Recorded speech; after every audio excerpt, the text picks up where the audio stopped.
Welcome everyone to the Latino Professional Network. Our event here is hosted by the Massachusetts Transportation Bay Authority.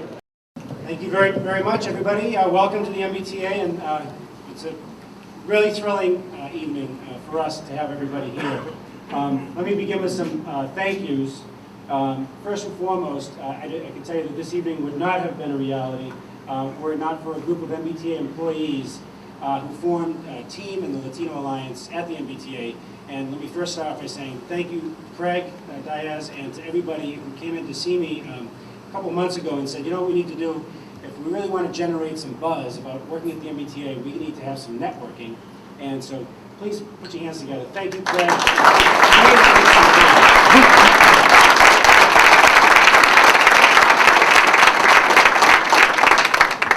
And I was told that if I said, me gustaría ofrecer un trabajo a todos ustedes esta noche. It would be a very good way to start off the evening. For those of you who don't speak Spanish, as you can tell, I'm not very good at it. I just offered everyone a job tonight.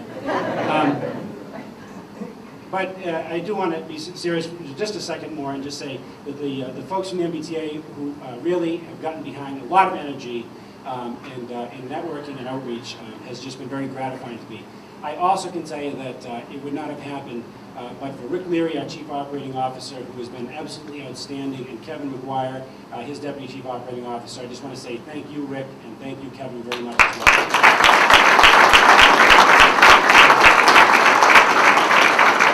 And for those of you who are here as regulars of the networking sessions, but maybe first time here at the MBTA, please, it's a networking session. You can't network if you don't meet folks, and there are many, many of the senior people of the MBTA who are here. And when you think of the T, because of the visibility, you think of train operators and you think of bus drivers. But the T is really like its own little city. If you are an electrician, an architect, a mechanic, if you're work with any kinds of materials, a laborer, if you're a lawyer, if you're a police officer or in law enforcement, all of those jobs are somewhere at the MBTA. And one of the things that I think is very important, not only within the MBTA, to let others within different departments who may not overlap, to know what kind of opportunities there are to move up and around the MBTA. But for those of you who are here and have friends who are saying, geez, you know, I'd like to do something with my architecture degree, or I'd like to do something with my mechanical degree. If you haven't thought of the MBTA because you only thought, well, bus drivers and train operators, that's what we do. We do so much more. And I'm hopeful that you'll have a chance to meet some of the folks who head up the various different departments and exchange business cards, learn a little bit about some of the future needs that we've got coming, so that you have an opportunity to spread the word. And we'll do our best. Put a plug since they're here, and I told you they may be reporting on this evening, so El Mundo is a fantastic newspaper, and I know that they're covering tonight's event. And so we put ads in and we try to get the word out, but there's nothing as powerful as the word of mouth. We've got some great salesmen new to the MBTA.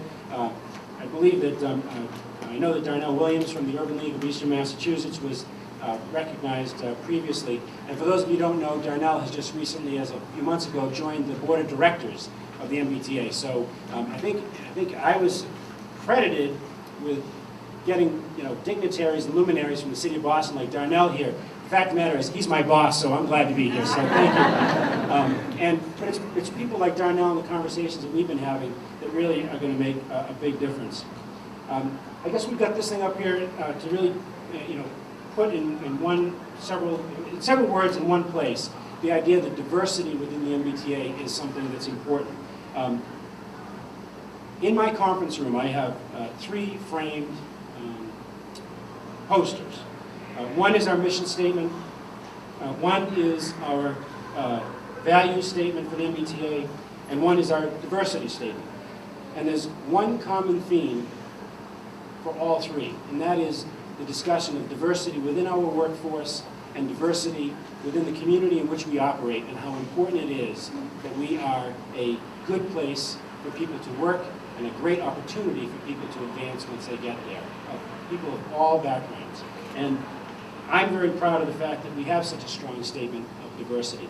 And one of the things that I think we can be very proud of over the last several years at the MBTA is that we have made great strides in diversifying our workforce, bringing in the best and the most talented from all over Boston and Eastern Massachusetts, and people of all backgrounds. And in almost any way you want to look at it, we have become ever increasingly a more diverse place to work and a better, more comfortable place to work.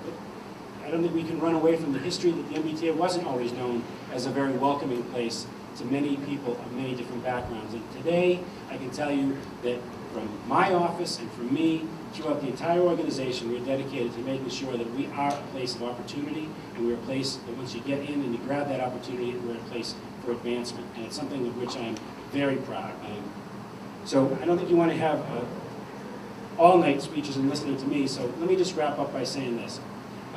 It's very exciting to have you here.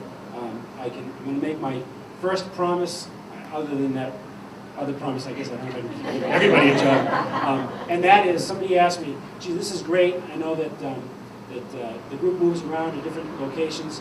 Let me invite you already back for next year. Let's make this an annual occurrence to come into the building. And what I think would be great is, beyond the MBTA, even reaching to some of the other transportation agencies that are represented. I know Secretary Cohen believes very strongly in that. Governor Patrick and Lieutenant Governor Murray have made this one of the hallmarks, one of the important positions that they've taken in coming into government, is to diversify our government and to open us up to everybody and opportunities. And so please let me end by welcoming you back next year for another one of what I can see is already going to be a very successful collaboration. So with that, thank you all very much for being here. It's been my privilege. Thank you.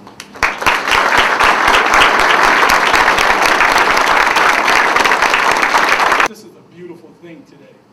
We don't have to fight with the T, we work with the T, because we have a great general manager and a great chief of operations named Rick Leary, and we appreciate you from the bottom of our heart.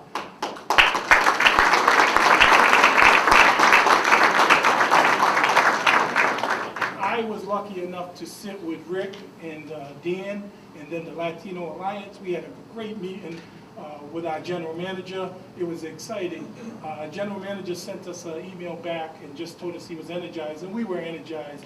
And yes, we are movers and shakers, and we do what we need to do to move things forward. And we always tell people, we're not disgruntled, we're not angry, we're happy to work here, but we know we need to move things along. Dan Grabauskas said, put the flames to my feet, and we have. And you have done everything that you said you're doing to this point, and we're grateful for that. Two things I took out of our meeting with our general manager. He said, we talked about inclusion, and we wanted to make sure people knew we were a multicultural group. We're from a multicultural background. We want all people to feel part of the T. But also, as a Cape Verdean and a black male, I felt the Latinos were, and the Asians, women were left behind. So I decided to put out the word and get some of my great friends like Pepe and Josh, and I can't name all the people, and say, listen, let's try it this way. Let's try to work with the MBTA. Let's show them we're sincere. Let's show them what we can offer. And Rick opened the door because of John Hogan, and it was a great thing. But the two things I took out of the meeting was, we talked about inclusion, and the general manager said, bring me to your community. And we didn't move fast enough, so he sent us an email. He said, I'm serious about bringing me to your community, right? So I went to the Latino Professional Network meeting, and I seen what you guys did, and it was a great thing. And I went back to Rick, and I showed Rick the brochures, and I said, why don't we bring the community to our home? This is our home. And you know what? Dan Grabauskas said, yes. I want you guys, the senior managers, just open your eyes, open the door to some of my friends, and say, give them a chance. That's all we're asking for, is a chance, and we'll prove it. You know, it's not unusual, as we all know, unfortunately, it's not too often that we come across organizations that really mean what they say. And I have to say, I've been in contact with the MBTA over the past 2 or 3 months, Craig, and I have to say that I was very, very impressed by how quickly they came around. Special thanks again to Mr. Grabauskas, Craig Diaz, Rick Leary, Lydia Rivera, Tina Beasley, if you're here, Mr. Cohen. Thank you to all. Enjoy the rest of your evening and network. Thank you.